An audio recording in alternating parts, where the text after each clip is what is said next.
today, my friends. I'm Robert Corman.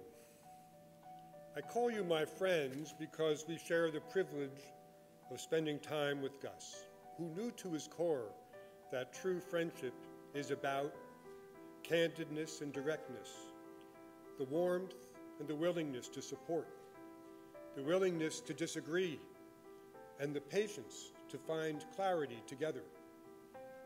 In his presence, you found a deep listener who placed caring and honesty well above sentimentality. Wherever he went, he was home. Not because it was his home, but because he was so comfortable in his own being. He always related to people as if he were talking to the fullest person he could sense inside them. Gus was willing to trust that they would rise to the occasion.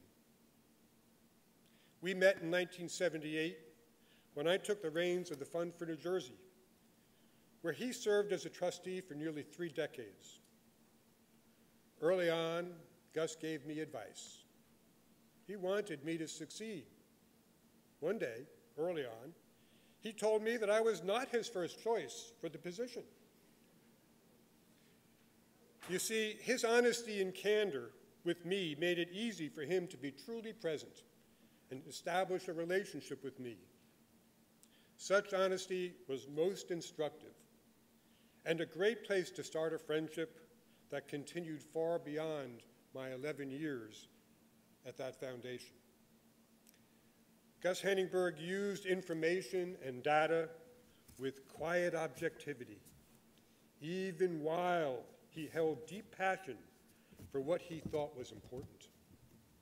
A stunning combination of human attributes, passion and objectivity. Gus held a space in a room like few others because he was there with clear purpose, aligned with core values about fairness, justice, and the belief that we all shared responsibility to lift things up. The best advice I took from him I derived from a simple statement he made about his key to being effective. I can't remember the exact context. Quote, "Robert, I am only as effective as I am informed." It made a lot of sense to me. In 1986, Gus came to my wedding and brought an extraordinary gift. On his arm was Billie Heningburg, his mother. Meeting her is one of the only gifts that I can remember specifically of that day. It was a real treasure.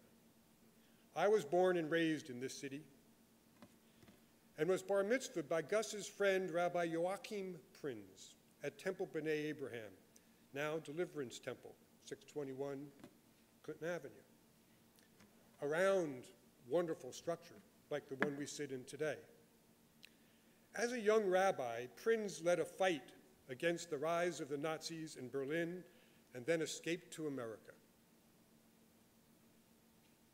On August 28, 1963, he was the rabbi marching side by side with Martin Luther King, his friend, and spoke just before the I Have a Dream speech.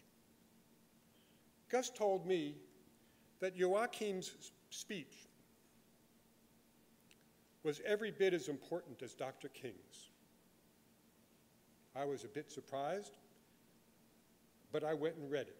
And when I read it, I understood how 3 great men, Dr. King, Dr. Joachim Prinz, and Gustav Heningburg, shared friendship and common bond. I'll read you Prinz's key words in that speech because it speaks volumes about Gus. He said these words just before Martin's speech. He said of his experience in Berlin, quote, "The most important thing that I learned under those tragic circumstances was that bigotry and hatred are not the most urgent problem. The most urgent problem the most disgraceful, the most shameful, and the most tragic problem is silence. End quote. Gus had the courage to speak up. He had the courage to lead with great effect, with honesty and clarity and caring. We are all most fortunate to have been in his presence and receive his friendship. I'd like to end with something that I shared with Gus and not many others on my board at the time, which was my deep involvement in the Native American community in the Southwest. And this is the end of a Native American chant sung when someone great passed on. Never the Spirit was born.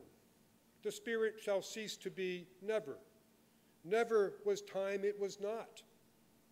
Endings and beginnings are dreams. Birthless and deathless and changeless remain the Spirit forever. Death has not touched him at all, dead though the house of him seems. Thank you so much.